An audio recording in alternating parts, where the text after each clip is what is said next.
friends, Zoe here. Today I'm super excited to talk to you because I'm going to be talking to you about one of my very favorite subjects, which is trip planning, and more specifically, how to plan your next Euro trip. So let's get started.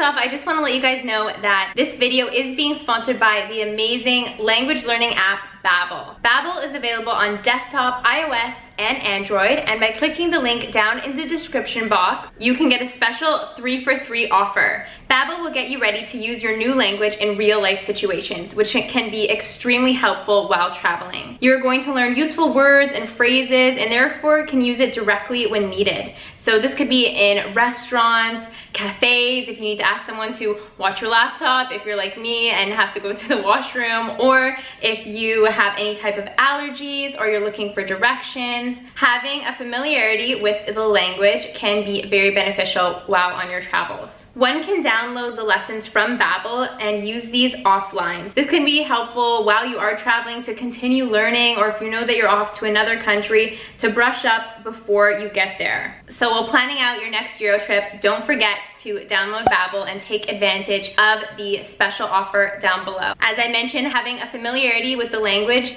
can make your trip all the more enjoyable and also all the more organized, as you don't want to get yourself into frustrating situations.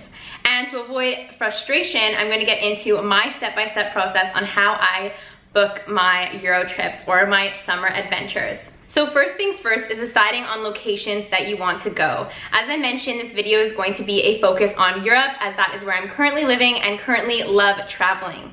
Europe is an amazing place to visit if you are backpacking or looking for an adventurous trip, because in just a few hours you can be in a completely different country, speaking a completely different language, eating completely different food. There's so much culture to be experienced here that I highly recommend everyone put a Euro trip on your bucket list if you haven't been. So in deciding where to do your Euro trip, so it depends if you are a fast traveler or a slow traveler. I myself did a quick Euro trip where I was jumping country to country in about a month, and I did that stint again last summer, and that was about 7 weeks of travel, and I was hopping here and there, never spending more than a week in one place. But if you are a slow traveler and perhaps maybe you want a full 2 weeks in Rome, then you really need to think about this. What are the destinations that you've always been drawn to?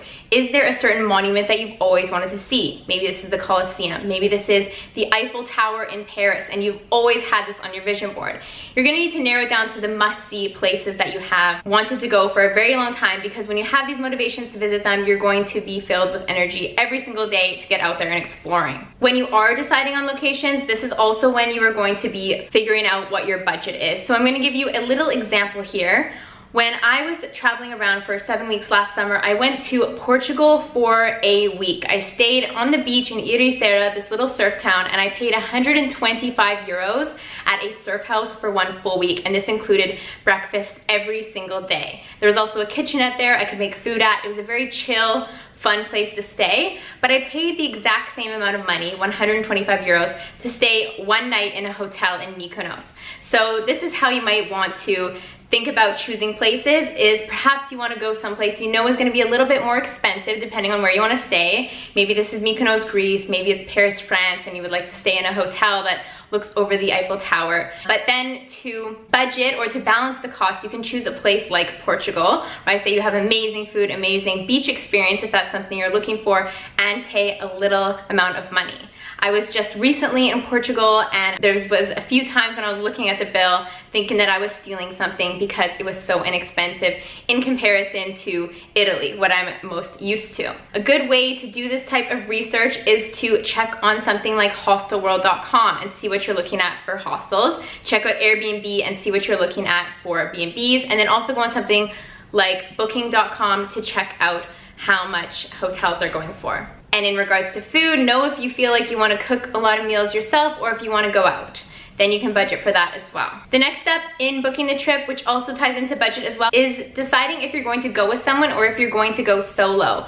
Obviously, going with someone else, you can save a lot of money on hospitality, but sometimes going with other people tempts you to go out and about and spend money to meet more people. So be sure that when you are choosing a travel companion, that your ideas of the Euro trip are the same. So for example, if you know that you want to go backpacking and go hostel venturing, and you know that the person you're thinking about traveling wants to stay solely in hotels, that should be conversations you're having before time to avoid any conflict. So the next step, once you know where you want to go, how you want to stay, if you want to go with someone else, you're going to need to start booking flights. So a couple apps I like to use for travel is Go Euro and Skyscanner. These let you know all of the different ways that you can travel to different destinations and lays out all the prices for you.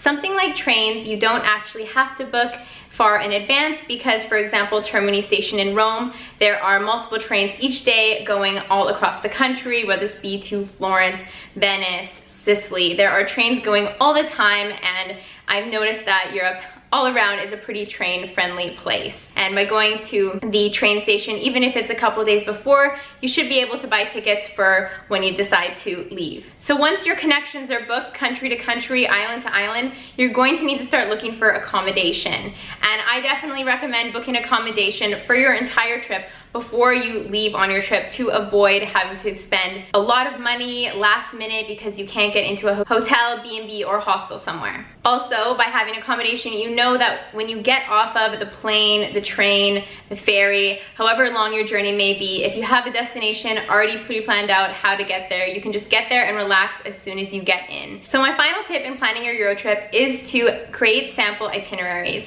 And I find that when I am going through sample itineraries, of course, if you're going to somewhere like Paris or Rome, there might be those big monuments you want to see, like the Eiffel Tower or the Colosseum. In regards to what you're going to do day by day, I like to make myself soft itineraries, examples of different things I can do, and even when the weather changes, have alternative options. And a great way that I find what I want to do in places is by checking out other YouTubers' travel diaries or travel videos of when they visited a certain place. This can also be a great way to find good restaurants or find out good beaches you want to go to. There is so much available at your fingertips here on YouTube, so I definitely recommend you check it out. Anyways, guys, I hope you liked this video. I hope it inspired you to book and plan your next Euro trip. Please let me know down below which destinations you would like to visit most, or which destinations you'd like to see me create a travel diary for. Don't forget that Babbel has that special offer to help you brush up on the language. A common question I get is, Zoe, how do you manage to find such incredible experiences when you visit places for the first time? And I can definitely say that by learning a little bit of the language, if not as much as I can before I go or while I'm there, I can better communicate with the locals and perhaps ask simple questions and find those hole-in-the-wall restaurants that end up being really good, or having an amazing conversation with somebody who perhaps maybe also shares the language of English but is happy that you approached them and attempted their language as well. Language does a lot, so does planning and organizing. If you have any questions, leave them down below. Always happy to answer, but best of luck planning your next journey. Thank you guys so much for watching. Bye!